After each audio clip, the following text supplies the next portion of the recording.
Praise the Lord. കർത്താവിൻ്റെ ധന്യതിരുനാമം ഈ പ്രഭാതത്തിൽ മഹിമപ്പെടുമാറാകട്ടെ.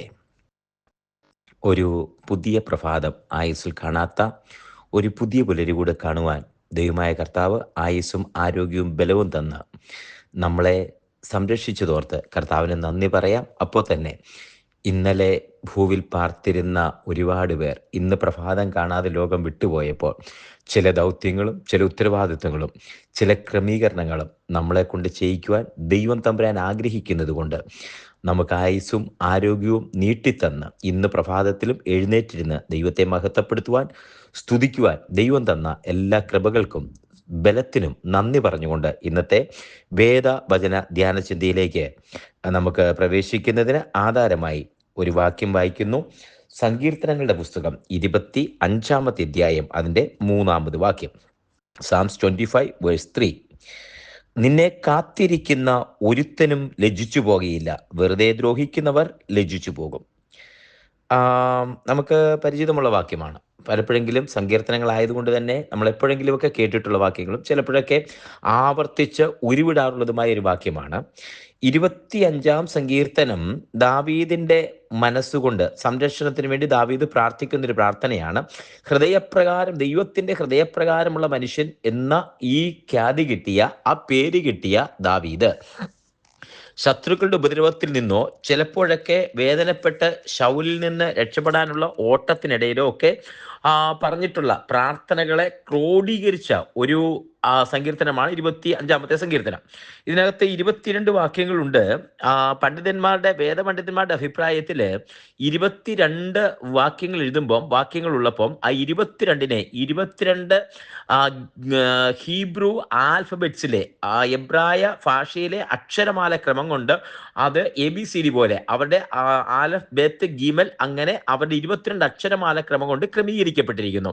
അത് ക്രോഡീകരിക്കപ്പെടുന്നത് അത് ആ ക്രമീകൃതമായ ഒരു സങ്കീർത്തനമാണിത്. അപ്പോ ആദ്യം തുടങ്ങുമ്പോൾ അത് പറയുന്നേ, യഹോവയെ നിങ്ങളിലേക്ക് മനസ്സുയർത്തുന്നു, ദൈവമേ ആശ്രയിക്കുന്നു, ലജ്ജിച്ചു പോകരുതേ എന്ന് പറഞ്ഞിട്ട് അതൊരു പ്രാർത്ഥനയാണ്. ഞാൻ നിങ്ങളിലേക്ക് മനസ്സുയർത്തുന്നു, ലജ്ജിച്ചു പോകരുതേ എന്ന് പറഞ്ഞിട്ട് ഒരു വിശ്വാസ പ്രഖ്യാപനമാണ് 3-ാമത്തെ വാക്യത്തിൽ കാണുന്നത്. ഒരു വിശ്വാസ പ്രഖ്യാപനം. ആ പ്രഖ്യാപനം ഇങ്ങനെയാ: നിന്നെ കാത്തിരിക്കുന്ന ഒരുത്തനും ലജ്ജിച്ചു പോകുകയില്ല, വെറുതെ ദ്രോഹിക്കുന്നവർ ലജ്ജിച്ചു പോകും.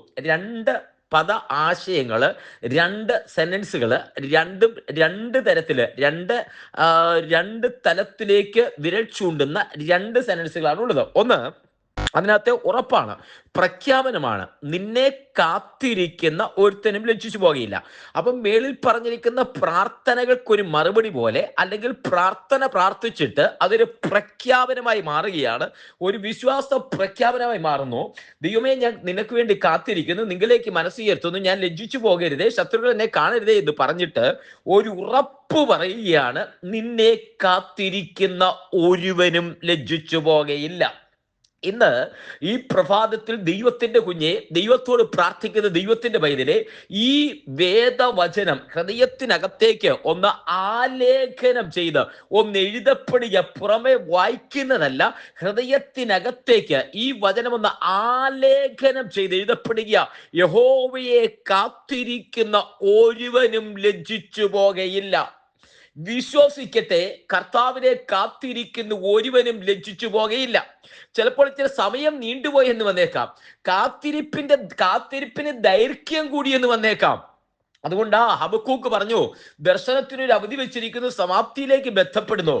അത് സമയം തെറ്റുകയില്ല, വൈകിയാലും അത് വരും, അതിനായിട്ട് കാത്തിരിക്കാം. അപ്പൊ ഈ പ്രാർത്ഥനകൾ, അതായത് കാത്തിരിപ്പ് ഇച്ചിരി നീണ്ടുപോയി എന്ന് വന്നേക്കാം. പക്ഷെ നമ്മുടെ ടൈമിൽ അത് നീണ്ടുപോയി എന്ന് പറഞ്ഞാലും വൈകി എന്ന് പറഞ്ഞാലും ദൈവത്തിന്റെ ടൈമിൽ അത് വൈകുകയല്ല, അത് ടൈമിൽ തന്നെ സംഭവിക്കും. അത് കൃത്യമായി ദൈവത്തിന്റെ നിയോഗത്തില്, നിയോഗത്തിന്റെ ടൈമിൽ, ദൈവം നിനക്ക് വേണ്ടി നിയോഗിച്ചിരിക്കുന്ന ടൈമിൽ തന്നെ അത് സംഭവിക്കും. ഹല്ലേലൂയ. അതാണ് ഇവിടെ എഴുതിയിരിക്കുന്നത്, യഹോവയെ കാത്തിരിക്കുന്ന ഒരുവനും ലജ്ജിച്ചു പോകുകയില്ല. ദൈവത്തെ കാത്തിരിക്കുന്ന ഒരുവനും ലജ്ജിച്ചു പോകുകയില്ല. ഒരുപക്ഷെ ദാവീദ് ഈ പാട്ട് എഴുതുമ്പം ദാവീദിനറിയില്ല ഇത് പാടി നമ്മ ആശ്വസിക്കുമെന്ന്. അല്ലെങ്കിൽ ഇന്ന് ഈ വചനം കേട്ടുകൊണ്ടിരിക്കുന്ന നമ്മൾ ഒന്നുകൂടെ ദൈവത്തിൽ ഉറയ്ക്കും. ഞാൻ കർത്താവിനോടാണ് പ്രാർത്ഥിക്കുന്നത്, കർത്താവിന് വേണ്ടിയാണ് കാത്തിരിക്കുന്നത്, എൻ്റെ നീതിമാൻ വിശ്വാസത്താൽ ജീവിക്കും.